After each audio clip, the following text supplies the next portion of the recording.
Merhaba arkadaşlar, örgü kanalıma hoş geldiniz. Minik bebeklerimiz için çok güzel bir bebek takımı yaptım. Bugün bu hırka anlatımını sizlerle paylaşmak istiyorum. Ben bugün sarı renk iplik ile yaptım arkadaşlar. Siz bu hırka modelini istediğiniz marka iplik ve renkleri kullanarak hem kız bebekleriniz için hem de erkek bebekleriniz için yapabilirsiniz. Sarı renk ipliği hem kız hem erkek bebeklerde kullanabiliriz diye ben bugün bu renk ile anlatıyorum. Hırka örgüsüne yakadan zincir yaparak başlıyorum. Ben bugün bu hırka anlatımını 0-3 ay arası bebek ölçüsüne göre yapıyorum. Ama siz bunu 1-2 sıra fazla yaparsanız 6-12 aylık bebek için olacaktır. Başlamasına aynı sayıda başlayabilirsiniz arkadaşlar. Prematüre bebekler için de 1-2 ilmek eksik başlarsanız yaptığınız hırka daha küçük olacaktır. Ama bebekler çok hızlı büyür arkadaşlar. Çok da küçük yapmanızı tavsiye etmiyorum. Bu hırkaya takım olarak bakın çok güzel bir kolay çorap yaptım. Aynı modeli uyguladım arkadaşlar, bakın bu şekilde. Bu da yine 0-3 aylık bebek ölçüsünde. Buna takım olarak da çok güzel bir şapka var bakın arkadaşlar. Çok kolay, çok çabuk bitirebileceğiniz model arkadaşlar bunlar. Hırka modeli de aynı şekilde çok kolay. Yaka bölümünün buraya da bakın 3 tane düğme yaptım. 3 düğme iliği yaptım. Karşısına düğmelerini diktim. Ben bu renk düğmeyi dikmeyi tercih ettim. Siz istediğiniz gibi düğme kullanabilirsiniz.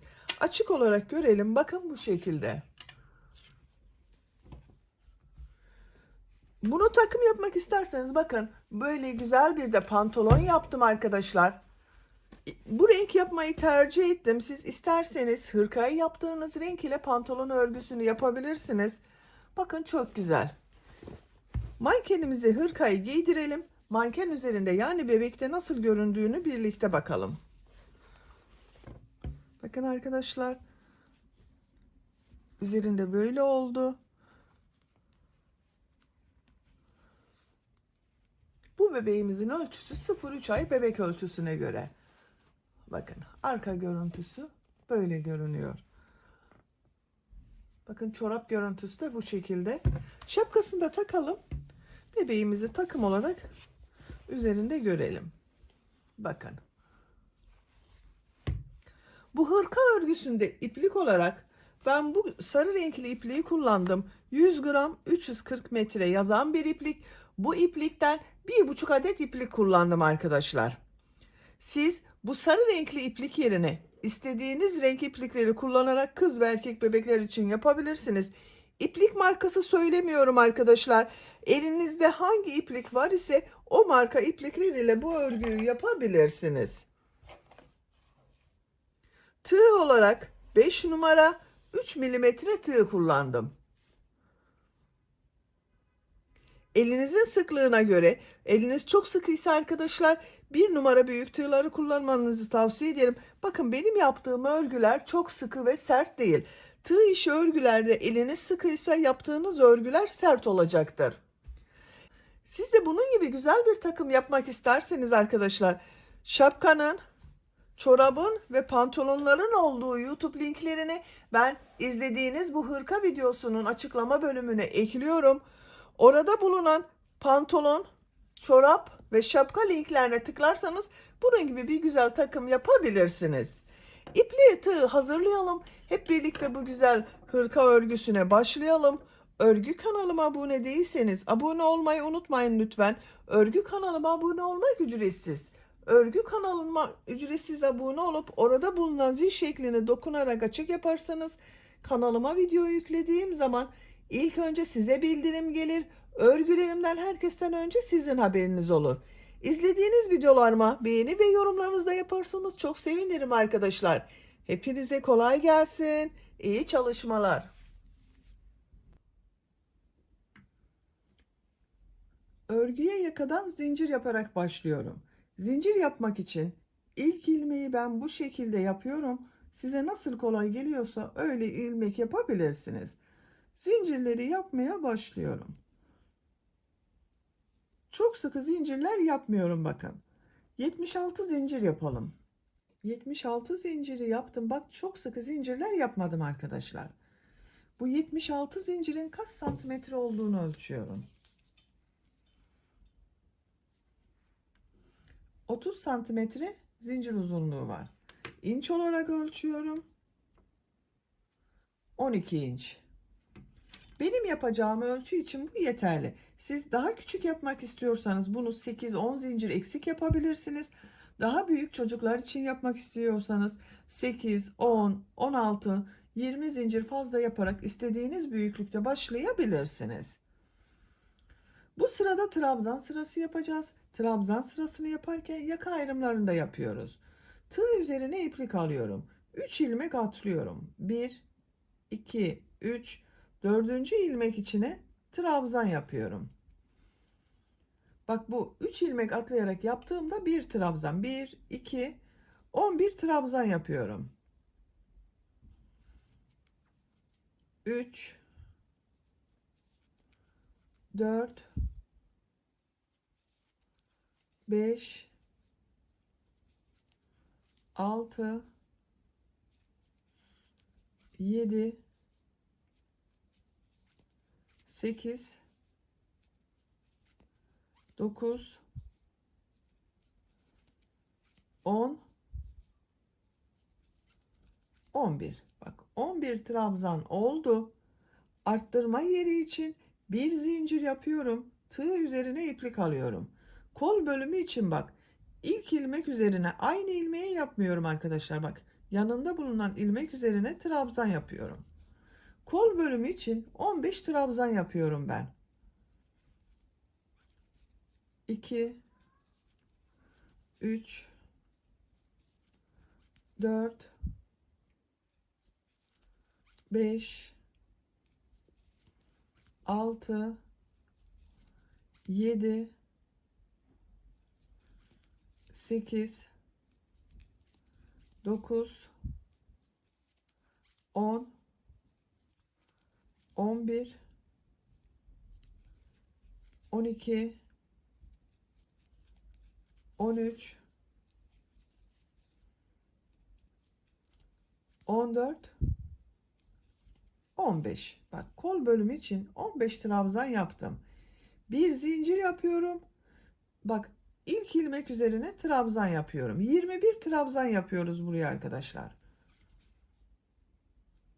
Dikkat ederseniz hep tek sayı söyledim bak. 11, 15, 21. Bu şekilde tek sayı başlamak bir sonraki sırada model yerleştirmede kolaylık yapacak arkadaşlar. Tek sayı olarak siz bunu 13 trabzan başlayabilirsiniz. 15 trabzan başlayabilirsiniz. Bu başlangıcı kol bölümünde 17, 19, 21 bu şekilde arttırmalar yaparak büyük ölçülerde yapabilirsiniz. Buraya da 21 trabzanı yapalım. 21 trabzanı yaptım. Bir zincir yapıyorum. Kol bölümü için 15 trabzan yapıyorum. Bak bu kolda 15 trabzan yaptım. Buraya da 15 trabzan yapıyorum. İlk ilmeğe bak trabzan yaptım. Diğer ilmeklere trabzan yaparak devam ediyorum. 15 trabzanı yapalım. Kol bölümü için 15 trabzan yaptım. Bir zincir yapıyorum. Tığ üzerine iplik alıyorum. 11 trabzan yapıyorum.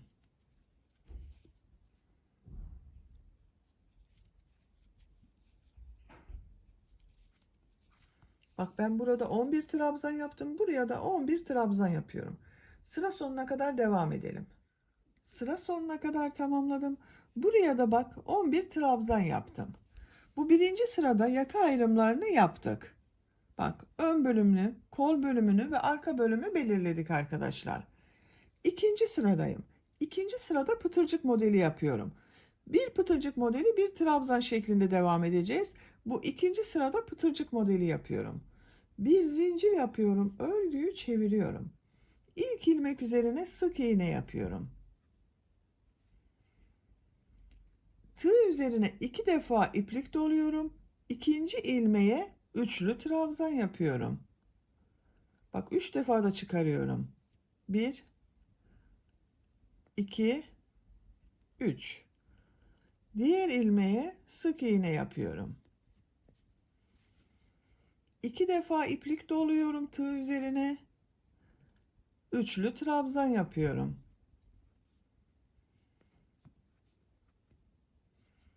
Sık iğne yapıyorum. 2 defa iplik doluyorum tığ üzerine. Üçlü trabzan yapıyorum. Bak, ilmekleri ikişer defa çıkarıyoruz. Üçlü trabzan yapıyoruz. 3 defa da çıkarıyorum. Sık iğne yapıyorum. Tığ üzerine 2 defa iplik doluyorum. Üçlü trabzan yapıyorum. Bir sık iğne, bir üçlü trabzan yapıyoruz. Bak, diğer tarafta pıtırcık model, örgünün düz tarafı burası arkadaşlar. Burada pıtırcık modelleri oluşuyor. 2 defa iplik doluyorum. Pıtırcık modeli yapıyorum. Son ilmeğe bak. Sık iğne yapıyorum. Arttırma yapacağım, zincir yaptığım yere geldim. Bakıyorum hemen. 1, 2, 3, 4, 5 pıtırcık modeli oldu. 2 zincir yapıyorum. Bak, kol bölümünde bulunan bu ilk ilmek üzerine sık iğne yapıyorum. Bak, burada son ilmeğe sık iğne yaptım. Kolda da ilk ilmeğe sık iğne yaptım. 2 defa iplik doluyorum. Üçlü trabzan yapıyorum. Sık iğne yapıyorum. 2 defa iplik doluyorum. Üçlü trabzan yapıyorum. Sık iğne yapıyorum. Bak, pıtırcıklar yapmaya devam ediyoruz. Bu arttırma yapacağımız yere kadar devam edelim. Arttırma yapacağım yere kadar pıtırcık modellerini ve sık iğneyi yaptım arkadaşlar. Bak, son ilmek üzerine sık iğne yaptım. Burada bak, kolda ilk ilmeğe sık iğne yaptım. Son ilmeğe de sık iğne oldu. Bu yaka başlangıcın tek sayı başladığımız için bakın arkadaşlar, böyle güzel denk geliyor. Eğer çift sayı başlarsanız bu sık iğneler denk gelmeyecektir. Kol bölümünde kaç pıtırcık yaptığımı sayıyorum. 2, 4, 6, 7 pıtırcık modeli var. Arttırma yerindeyim. 2 zincir yapıyorum. Bak, bu bir zincire atlıyorum. Burada bulunan ilk ilmek üzerine sık iğne yapıyorum. 2 defa iplik doluyorum. Üçlü trabzan yapıyorum. Bak, çok kolay arkadaşlar, gördüğünüz gibi pıtırcık modeli. Bir sık iğne yapıyoruz. Bir üçlü trabzan yapıyoruz. Pıtırcık modelleri oluşuyor.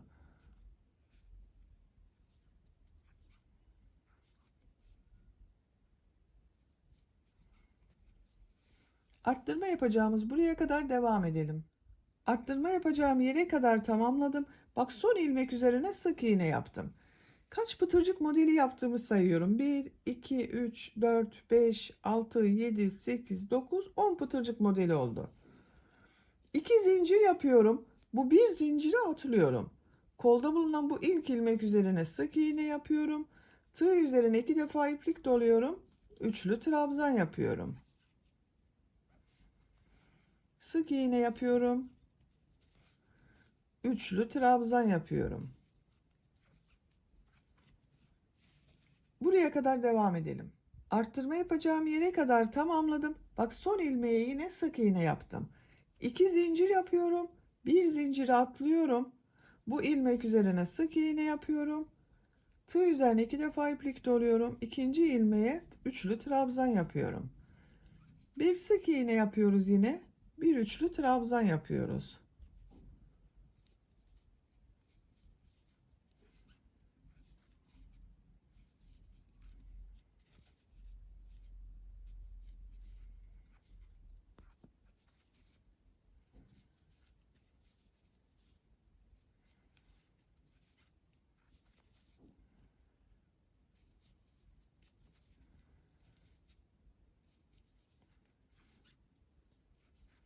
Bak, en son üçlü trabzan yaptım.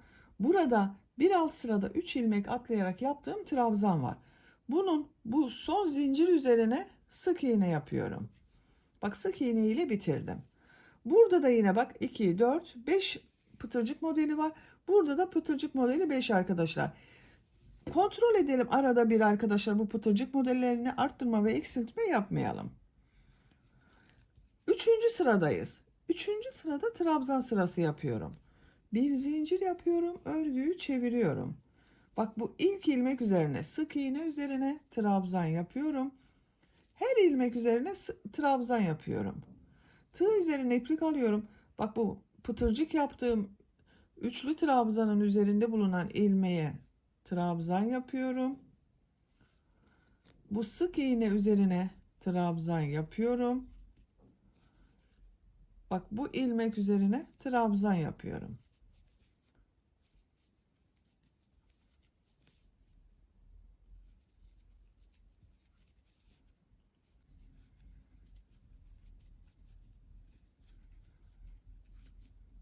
Bak burada bulunan son sık iğnenin üzerine de trabzan yapıyorum. Bakın 2, 4, 6, 8, 10, 11 trabzan oldu arkadaşlar. Bu ilk sırada da 11 trabzan ile başladım. Burada da 11 trabzan oldu. Buradan itibaren arttırma yapıyorum bak. Burada 2 zincir yaptığım arttırma zincirleri var. Bunun üzerine 2 trabzan, 2 zincir, 2 trabzan yapıyorum.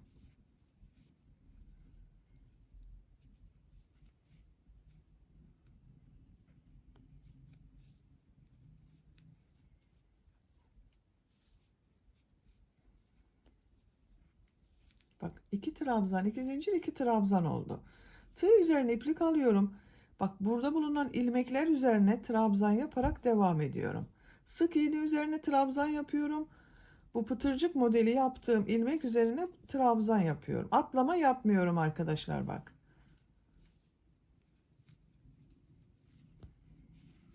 Bu arttırma yapacağımız yere kadar devam edelim. Arttırma yapacağım buraya kadar bak trabzanları yaptım. Bu arttırma zincirinin üzerine 2 trabzan, 2 zincir, 2 trabzan yapıyorum.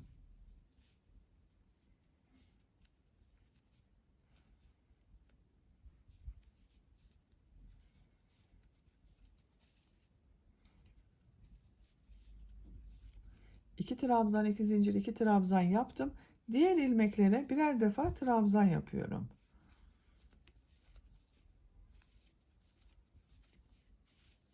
Arttırma yapacağımız buraya kadar devam edelim. Bak buraya da 2 trabzan, 2 zincir, 2 trabzan yapalım. Trabzanlara devam edelim.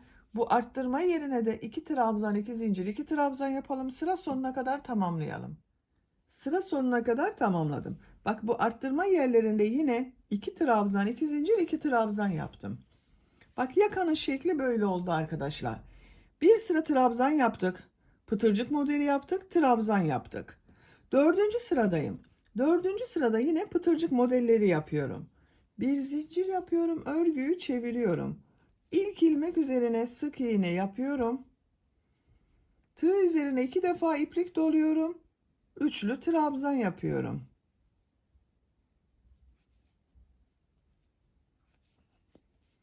Sık iğne yapıyorum. 2 defa iplik doluyorum. Üçlü trabzan yapıyorum.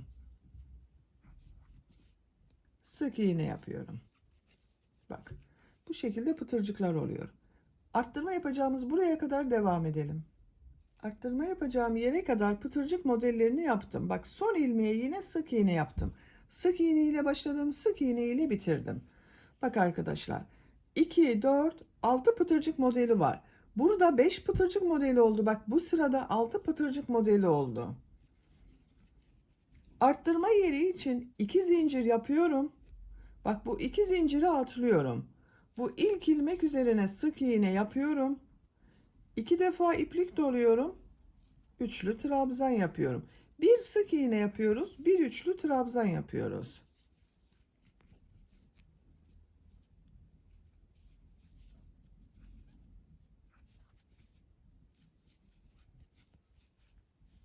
Buraya kadar devam edelim.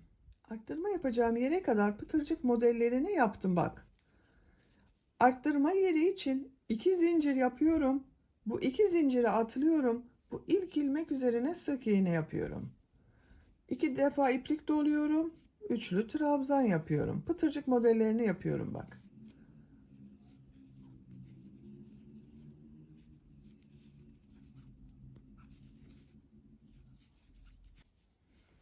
Bakın. Buraya kadar devam edelim. Arttırma yapacağım yere kadar tamamladım. Bak son ilmek üzerine sık iğne yaptım. 2 zincir yapıyorum. Bu zinciri atlıyorum. İlk ilmek üzerine sık iğne yapıyorum. Üçlü trabzan yapıyorum.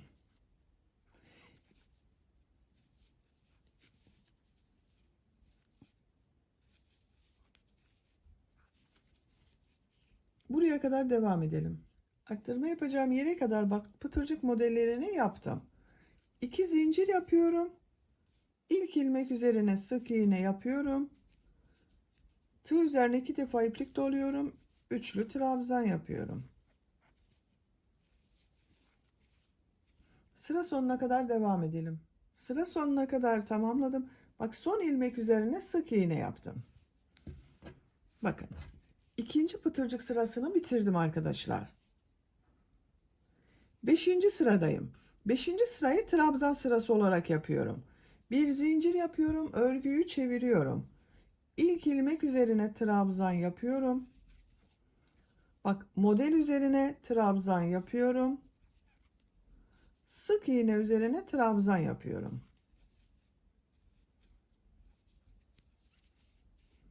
Bu zincir yaptığımız yere kadar devam edelim. Arttırma yapacağım yere kadar trabzanları yaptım. Bu arttırma yerine 2 trabzan, 2 zincir, 2 trabzan yapıyorum.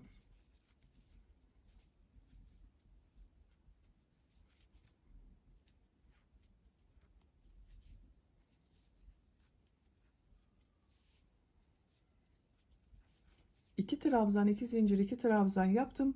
Diğer ilmekleri de trabzan yaparak devam ediyorum. Bakın. Arttırma yerinde 2 trabzan, 2 zincir, 2 trabzan yaptım. Bu trabzan sırası yaptığımız yerde gibi arkadaşlar. Bu arttırma yerlerinde 2 trabzan, 2 zincir, 2 trabzan yapıyoruz. Diğer ilmeklere birer defa trabzan yapıyoruz. Bak, yakanın görüntüsünü kontrol edelim. Bakın bu şekilde. Yaka örgüsü bu iki sıranın tekrarından oluşuyor. Bir sırada şimdiki yaptığımız sırada olduğu gibi her ilmek üzerine birer defa trabzan yapacağız. Arttırma yerlerinde 2 trabzan, 2 zincir, 2 trabzan yapacağız. Bir sonraki sırada da pıtırcık modeli yapıyoruz. Arttırma yerlerinde 2 zincir yapıp diğer tarafa geçiş yapıyoruz. Yaka örgüsünü yapacak olduğunuz çocuğun büyüklüğüne göre bu iki sırayı tekrarlayarak tamamlayalım. Yaka örgüsünü arttırmalar yaparak 14 sıra olarak yaptım arkadaşlar. Sayıyorum bak trabzan ile başladım. 1, 2, 3, 4, 5, 6, 7, 8, 9, 10, 11, 12, 13, 14. 7 model sırası oldu bak. 1, 2, 3, 4, 5, 6, 7. Bak görüntüsü böyle oldu. Santimetre olarak ölçüyorum. 10 santimetre yükseklik var. İnç olarak ölçüyorum. 4 inç. Benim yapacağım ölçü için bu yükseklik yeterli. Siz biraz büyük olsun diyorsanız bir model sırası daha devam edebilirsiniz. Bak trabzan sırasındayım. Bu sıradan itibaren kol bölümünü gövde bölümünden ayırıyorum. Gövdenin örgüsüyle örgüye devam ediyorum. Bir zincir yapıyorum. Örgüyü çeviriyorum. İlk ilmek üzerine trabzan yapıyorum. Diğer ilmekleri de trabzan yaparak devam ediyorum.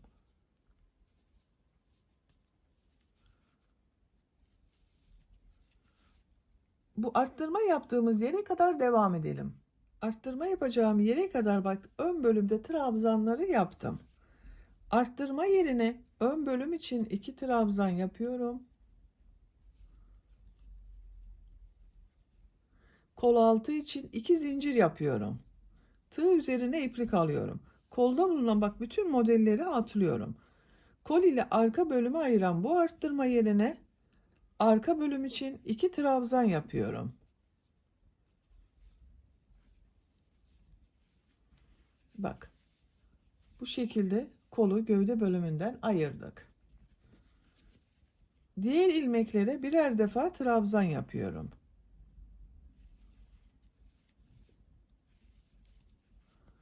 Diğer kol altını yapacağımız buraya kadar devam edelim.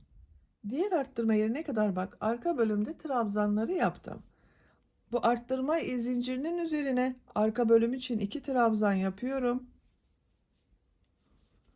Kol altı için 2 zincir yapıyorum. Tığ üzerine iplik alıyorum. Kolda bulunan bütün modelleri atlıyorum. Kol ile ön bölümü ayıran bu arttırma yerine ön bölüm için 2 trabzan yapıyorum. Bak diğer kolu da buraya ayırdık arkadaşlar. Diğer ilmeklere birer defa trabzan yapıyorum. Sıra sonuna kadar devam edelim. Sıra sonuna kadar tamamladım. Bakın bu sırada trabzanları yaptık. Kol bölümünde, gövde bölümünden ayırdık. Görüntü böyle oldu arkadaşlar. Model sırasındayım. Bir zincir yapıyorum, örgüyü çeviriyorum. İlk ilmek üzerine sık iğne yapıyorum. Üçlü trabzan yapmak için tığ üzerine 2 defa iplik doluyorum. Üçlü trabzan yapıyorum. Sık iğne yapıyorum. Üçlü trabzan yapıyorum. Model aynı şekilde devam ediyor. Bu kol altına kadar devam edelim. Kol altı yaptığım yere kadar bak modelleri yaptım. En son ilmeğe buraya sık iğne yaptım. Kol altında 2 zincir yaptım. Bu 2 zincirin bak ilk zincir üzerine üçlü trabzan yapıyorum.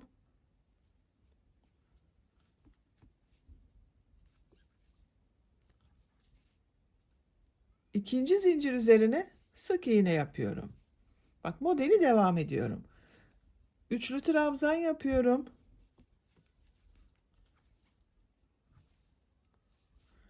Sık iğne yapıyorum. Üçlü trabzan yapıyorum. Sık iğne yapıyorum. Bak kol altında bulunan zincir üzerine de model yaptım. Diğer kol altı yaptığımız yere kadar devam edelim. Diğer kol altı yaptığım yere kadar bak modelleri yaptım. Burada bak son ilmek üzerine üçlü trabzan oldu arkadaşlar.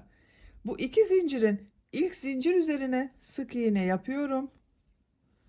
İkinci zincir üzerine üçlü trabzan yapıyorum. Bu ilmek üzerine sık iğne yapıyorum. Üçlü trabzan yapıyorum. Sık iğne yapıyorum. Üçlü trabzan yapıyorum.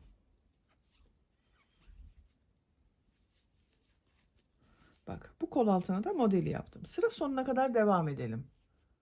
Sıra sonuna kadar tamamladım. Bak son ilmeği de sık iğne ile yaptım arkadaşlar. Sıra başında sık iğne ile başladım. Sıra sonu bak sık iğne ile bitti. Bak modeller devam ediyor. Hiç değişiklik olmadı. Trabzan sırasındayım. Bir zincir yapıyorum. Örgüyü çeviriyorum. İlk ilmek üzerine trabzan yapıyorum. Bak model üzerine trabzan yapıyorum. Sık iğne üzerine trabzan yapıyorum. Sıra sonuna kadar devam edelim. Trabzan yaparak sıra sonuna kadar tamamladım. Bir zincir yapıyorum, örgüyü çeviriyorum. Model sırasındayım. İlk ilmek üzerine sık iğne yapıyorum. 2 defa iplik doluyorum tığ üzerine. Üçlü trabzan yapıyorum. Pıtırcık modelini yapıyorum bak. Sık iğne yapıyorum. Üçlü trabzan yapıyorum. Sık iğne yapıyorum. Bakın arkadaşlar. Gövde bölümünün örgüsü bu şekilde devam edecek. Model sıralarını tekrarlayarak yapacak olduğunuz çocuğun büyüklüğüne göre gövde yüksekliğini tamamlayalım. Gövde örgüsünü yapacağım ölçüye göre tamamladım. Kaç model sırası yaptığımı sayıyorum. Bak kol altından sonra 1, 2, 3, 4, 5, 6, 7, 8, 9, 10 model sırası oldu. Son sırada bak trabzan sırası yaptım. Burada bitirdim.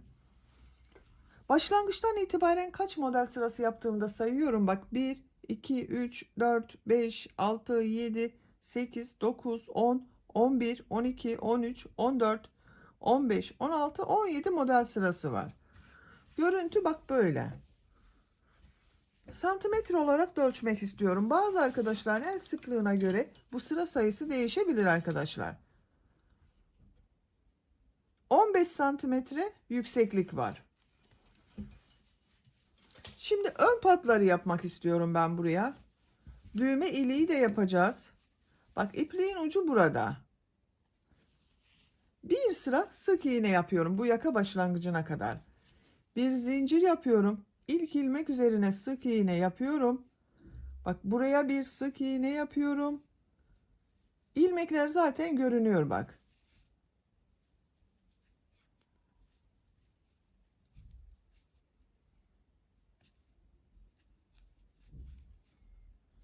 iğne yaparak yaka başlangıcına kadar devam edelim. Sıra sonuna kadar sık iğne yaptım. Bakın arkadaşlar, bir sıra sık iğne yaptım. Bu sırada bu yaka bölümüne 3 tane düğme iliği yapmak istiyorum. Bakın, ilk düğme iliğini buraya yapıyorum. İkinci düğme iliğini şu şekilde, bakın, bu yakanın bittiği şuraya yapıyorum. İkisinin ortası olan, bakın, buraya da diğer düğme iliğini yapıyorum.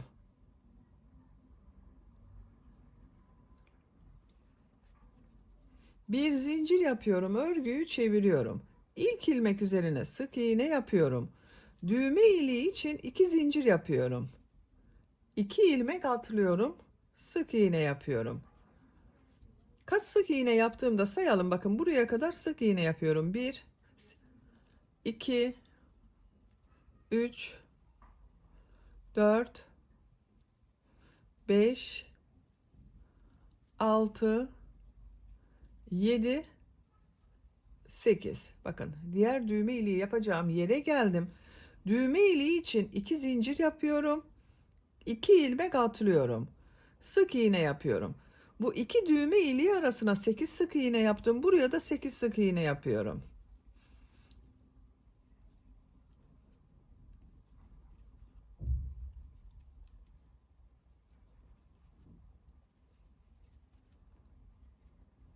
Bakın, 8 sık iğneyi yaptım. Düğme iliği için 2 zincir yapıyorum. 2 ilmek atlıyorum. Sık iğne yapıyorum. Diğer ilmeklere sık iğne yaparak devam ediyorum. Bakın arkadaşlar. Yaka bölümüne 3 düğme iliği yaptım. 1, 2, 3. Siz isterseniz tamamını düğmeli yapabilirsiniz. 2 düğme iliği daha yapabilirsiniz buraya. Sıra sonuna kadar sık iğneler yapalım. Sıra sonuna kadar sık iğne olarak yaptım. Bir zincir yapıyorum, örgüyü çeviriyorum. Bu sırada yarım trabzan yapıyorum. Bakın, tığ üzerine iplik alıyorum. Aynı ilmek içine trabzan yapıyor gibi aldım. Bir defa da çekiyorum, bakın. Yarım trabzanlar yapıyorum.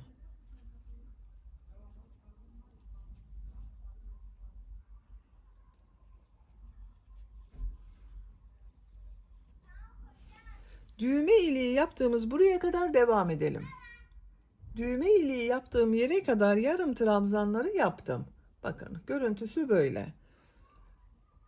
Düğme iliği yaptığım bu 2 zincir üzerine 2 yarım trabzan yapıyorum. Diğer ilmeklere birer defa yarım trabzan yapıyorum.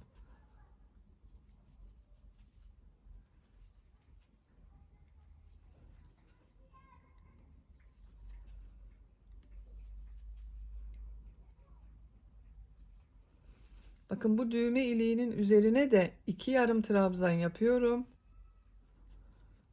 Diğer ilmeklere bir yarım trabzan yapıyorum.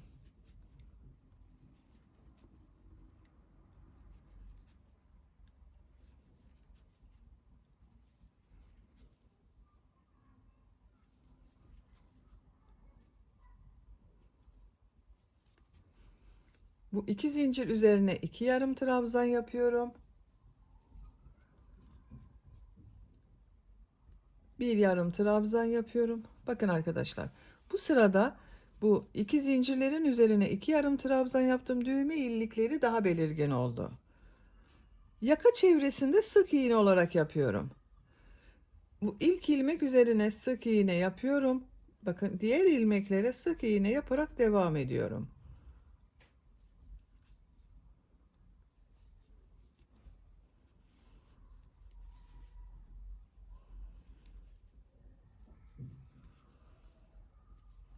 Diğer uç noktaya kadar devam edelim. Yaka çevresinde sık iğne yaparak, bakın, buraya kadar yaptım. Burada da sık iğnelere devam edeceğiz arkadaşlar. Ama bakın, en son sıranın böyle düzgün görünmesi için ben bu ipliği burada bekliyorum. İpliğin diğer ucunu, bakın, çıkardım.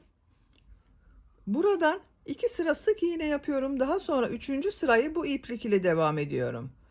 Bakın, şu ilmekten ilmek yapıyorum. Bir zincir yapıyorum. Sık iğne yapıyorum. 2 sıra sık iğne yapacağız.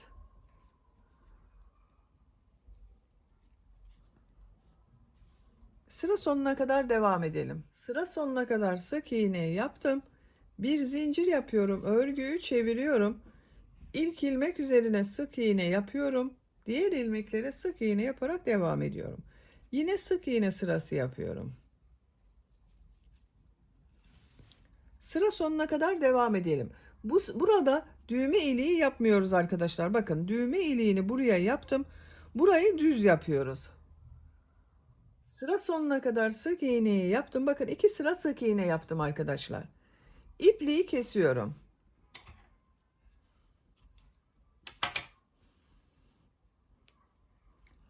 Bakın yakanın çevresine sık iğne yaptığım ipliği burada bekletiyordum. Bunu devam ediyorum. Yaka çevresine sık iğneyi yapıyorum. Bakın diğer patta son sırayı yarım trabzan yaptım. Buraya da yarım trabzan yapıyorum. Tığ üzerine iplik alıyorum. Yarım trabzan yapıyorum. Diğer ilmeklere de yarım trabzan yapıyorum.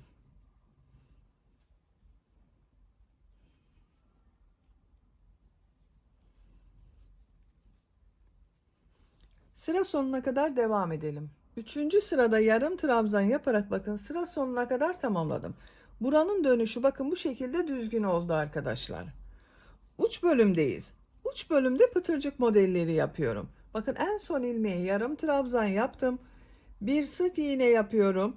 2 zincir yapıyorum. Bir sık iğne yapıyorum. Bir ilmek atlıyorum. Bir sık iğne, 2 zincir, bir sık iğne yapıyorum. Bir ilmek atlıyorum.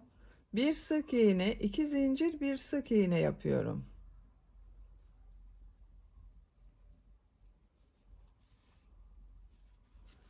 Bir ilmek atlıyorum. Bir sık iğne, 2 zincir, bir sık iğne yapıyorum. Bakın bu şekilde arkadaşlar. Sıra sonuna kadar devam edelim. Sıra sonuna kadar yaptım.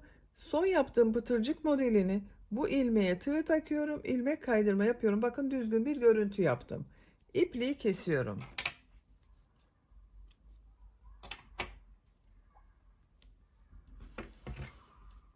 Bakın arkadaşlar gövde bölümünü bitirdik. Bu şekilde oldu. Buraya da düğmelerini dikip kullanabiliriz. Şimdi kol örgüsünü yapalım. Kol örgüsüne kol altından başlıyorum.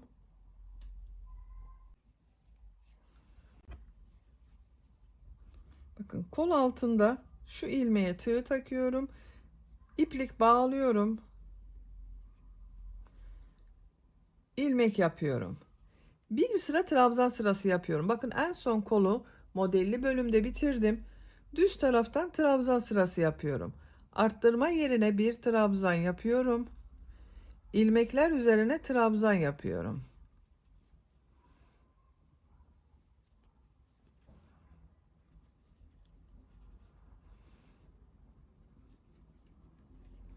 Sıra sonuna kadar devam edelim. Sıra sonuna kadar yaptım.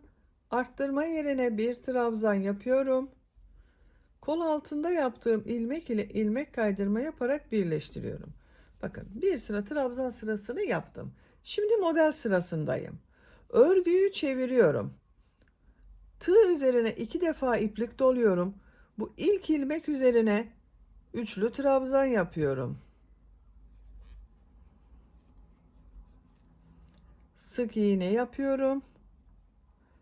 Üçlü trabzan yapıyorum. Sık iğne yapıyorum. Üçlü trabzan yapıyorum. Sık iğne yapıyorum. Bakın arkadaşlar, bir alt sırada modelle üst üste gelmesine dikkat edelim. Modelleri kaydırmayalım görüntü için. Sıra sonuna kadar devam edelim. Sıra sonuna kadar yaptım. Bakın en son buraya bir üçlü trabzan yaptım arkadaşlar. Bu ilmeğe sık iğne yapıyorum. Bakın sık iğne ile sırayı bitirdim. Sıra başında üçlü trabzan yaparak başladım. Sıra sonunda sık iğne ile bitirdim. Bu ilmek ile ilmek kaydırma yaparak birleştiriyorum. Bakın burada bir sık iğne model var arkadaşlar. Görüntüsü böyle oldu. 2 zincir yapıyorum. Trabzan yapıyorum.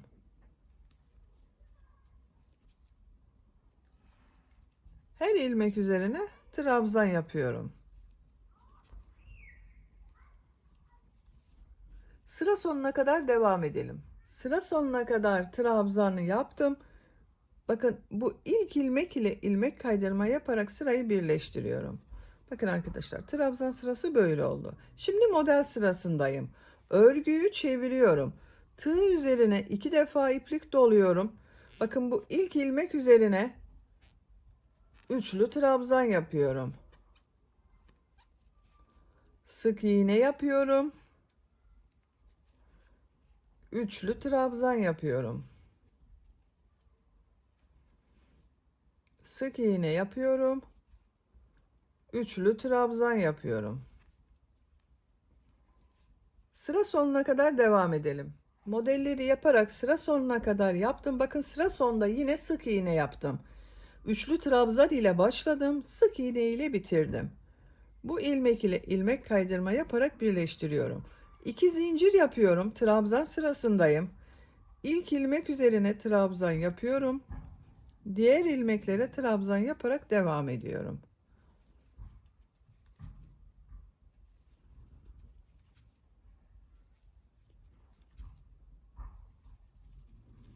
Bakın arkadaşlar bu şekilde. Kol örgüsü böyle oluyor bakın. Bu şekilde bir model sırası, bir trabzan sırası yaparak kolun örgüsüne devam edelim. Kol örgüsünü bakın ben tamamladım arkadaşlar. Diğer kol örgüsünde yaptım. 2 kol örgüsünü bitirdim. Bakın kol ucunda da bir sıra sık iğne yaptım. Topladı bakın biraz. Diğer kol örgüsünde bakın bu kadar yaptım. En son trabzan sırasında bitirdim. Kaç sıra yaptığımı sayıyorum. Bakın buradan itibaren 1, 2, 3, 4, 5, 6, 7, 8, 9, 10 model sırası var. Gövde bölümü de aynı şekilde bakın 10 sıra 2, 4, 6, 8, 10. Trabzan sırasında bitirdim. Şimdi burada bir sıra sık iğne yapacağız. Arada atlamalar yaparak da kesme yapacağız bakın. Bir zincir yapıyorum. İlk ilmek üzerine sık iğne yapıyorum. Bakın bir ilmek atlıyorum. İkinci ilmeğe sık iğne yapıyorum. 3 sık iğne yapıyorum. Bakın 1, 2, 3. Bir ilmek atlıyorum. 3 sık iğne yapıyorum.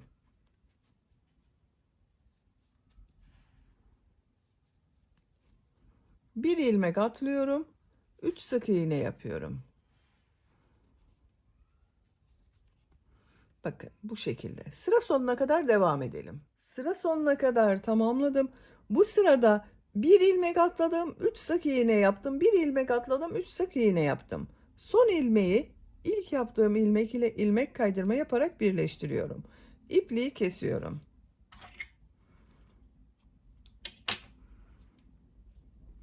Bakın arkadaşlar kol örgüsünü bitirdim. Dediğim gibi ben diğer kolu da yaptım. Siz de bu kolu başladığımız gibi başlayıp diğer kolu da aynı şekilde yapabilirsiniz. Böylece hırka örgüsünü bitirdim. Bakın kol ucu biraz topladı arkadaşlar. Genişlik azaldı. Bakın çok güzel oldu. Bu düğme ilikleri yaptığımız yerin tam karşısına birer tane düğme dikebiliriz. Arka bölümü bakın bu şekilde. Ters tarafının görüntüsü böyle. Bitmiş olarak size ölçülerini söylüyorum. Kol altının buradan gövde genişliğini ölçüyorum. 24 santimetre. Yüksekliğini ölçüyorum. Kol altından gövde yüksekliği 17 santimetre. Omuzdan itibaren tam yüksekliğini ölçüyorum.